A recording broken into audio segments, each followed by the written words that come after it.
जैसा कि हम सब लोग जानते हैं कि सभी इंसान ईश्वर की ही संतानें हैं और ईश्वर कभी अपनी संतानों के बीच भेदभाव नहीं करता। फिर ऐसा क्यों है कि एक इंसान कामयाबी के आसमान में ऊंची उड़ान भरता है तो दूसरा नाकामयाबी के जंगलों में गुमशुदा जिंदगी बिताता है। नमस्कार मित्रों, मैं पुनीत, आपका साथी, योर पाथ इम्पार्टर। इस सवाल का जवाब मैं आपको एक ही माँ से जन्मे हुए दो ईगल्स की कहानी के जरिए देने वाला हूँ। बात है राजा महाराजाओं के जमाने की। एक बार एक राजा के राज्य की सीमा में आने वाले घनघोर जंगल में आग लग जाती है। हफ्तों तक चली उस आग में कई पेड़ पौधे और जंगली जानवर जलकर राख हो जाते हैं।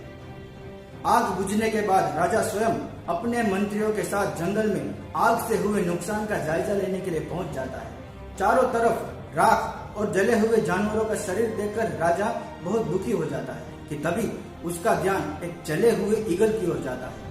ईगल अपनी ऊंची उड़ान के लिए जाने जाते हैं। फिर यह ईगल आग में जल कैसे गया जबकि यह उड़ सकता था? इसी बात को जानने के लिए राजा उस ईगल के पास जाकर उसे छूता है कि तभी उसकी पंखों में से दो नन्हे ईगल बाहर आते हैं। इस दृश्य ने राजा को एक माँ के बलिदान का मर्म समझा दिया कि अपने बच्चों को बचाने के लिए वह ईगल उड़ा नहीं। इतनी बहादुर माँ के बच्चे कितने बहादुर होंगे, यह सोचकर राजा ने उन दो नन्हे ईगल को अपने सबसे विश्वसनीय मंत्री को सौंप दिया और कहा, इन दोनों को इतना काबिल बनाओ कि दुश्मनों का हमारे राज्य के अंदर आना नामुमकिन हो जाए। यह दोनों हमारी सेना में रहकर हमारे राज्य की सीमा की रखवाली करेंगे। मंत्री ने ठीक वैसा ही किया। उसने उन दोनों को राज्य के सबसे होनहार पक्षी प्रशिक्षक को सौंप दिया और 1 साल का समय दिया दोनों को तैयार करने के लिए। 1 साल पलक झपकते ही खत्म हो गया। राजा अपने मंत्रियों के साथ पक्षी प्रशिक्षक के पास पहुंच जाता है और दोनों ईगल्स को उड़ाने का आदेश देता है। पहला ईगल आसमान को चीरता हुआ अपनी कलाबाजियां दिखाने लगा। दुश्मन को दूर से देखकर उसे खत्म कर देने की कला देकर राजा खुश हो गया। इतने में उसका ध्यान दूसरे ईगल की ओर गया। दूसरा ईगल जरा सा उड़कर पेड़ की डाल पर बैठ जाता था। राजा ने इसका कारण पूछा तो प्रशिक्षक ने कहा, महाराज, पिछले 1 साल से मैं भी यह जान नहीं पाया कि क्यों यह अपने भाई की तरह आसमान में उड़ नहीं रहा, जबकि दोनों एक ही माँ की संतान हैं और ताकत व हौसला दोनों में एक समान है। राजा ने हार नहीं मानी। उसने पूरे राज्य में यह घोषणा करवा दी कि जो कोई भी इस ईगल को अपनी क्षमताएं याद दिलाकर आसमान में उड़ना सिखाएगा उसे 100 सोना मोहर इनाम में दी जाएंगी। पुरस्कार के लालच में कई लोगों ने अपनी किस्मत को आजमाया, लेकिन नतीजा वही था। वह ईगल जरा सा उड़कर पेड़ की डाल पर बैठ जाता था। सब लोग हिम्मत हार चुके थे कि तभी एक बूढ़ा किसान राजा के पास आकर उस ईगल को सिखाने का मौका मांगता है। राजा भी हिम्मत हार चुका था, इसीलिए उसने बिना सोच विचार के उस किसान को अपनी किस्मत आजमाने का मौका दे दिया और साथ ही 1 महीने का समय दिया। 1 महीना मानो पलक झपकने से पहले ही खत्म हो गया हो।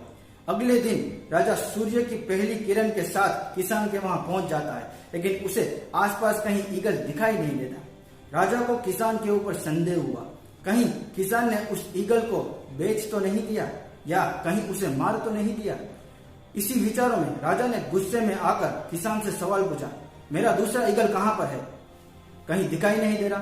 किसान ने जीत की मुस्कान के साथ कहा, महाराज, ईगल जमीन पर रहने के लिए नहीं बनते, आप अपनी नजरों को आसमान की ओर ले जाइए।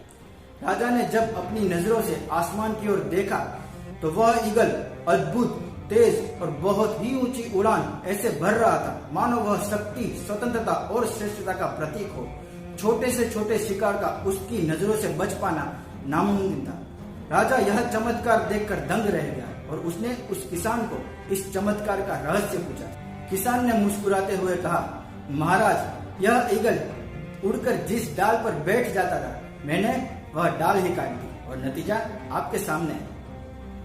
इसी तरह हम में से कई इंसान कामयाबी की ओर जरा सा उड़कर डर, शर्म और संकोच की डाल को पकड़कर बैठ जाते हैं और इसी डाल के कारण हम में से कई इंसान अपनी क्षमताओं को पहचान नहीं पाते और जिंदगी भर नाकामयाबी के जंगलों में गुम हो जाते हैं। जबकि हम सभी इंसान ईश्वर की ही संतानें हैं और ताकत व हौसला सब में एक समान होता है। इसीलिए डर, शर्म और संकोच की डाल को काटो मेरे दोस्त। आप भी उस ईगल की तरह कामयाबी के आसमान में उड़ने के लिए बने हैं। Identify your strength, make full use of them and increase one level of your self and your strength. अपनी क्षमताओं को पहचानिए, उसका पूर्णतः इस्तेमाल करके अपना और अपनी क्षमताओं का स्तर एक पायदान ऊपर ले जाइए।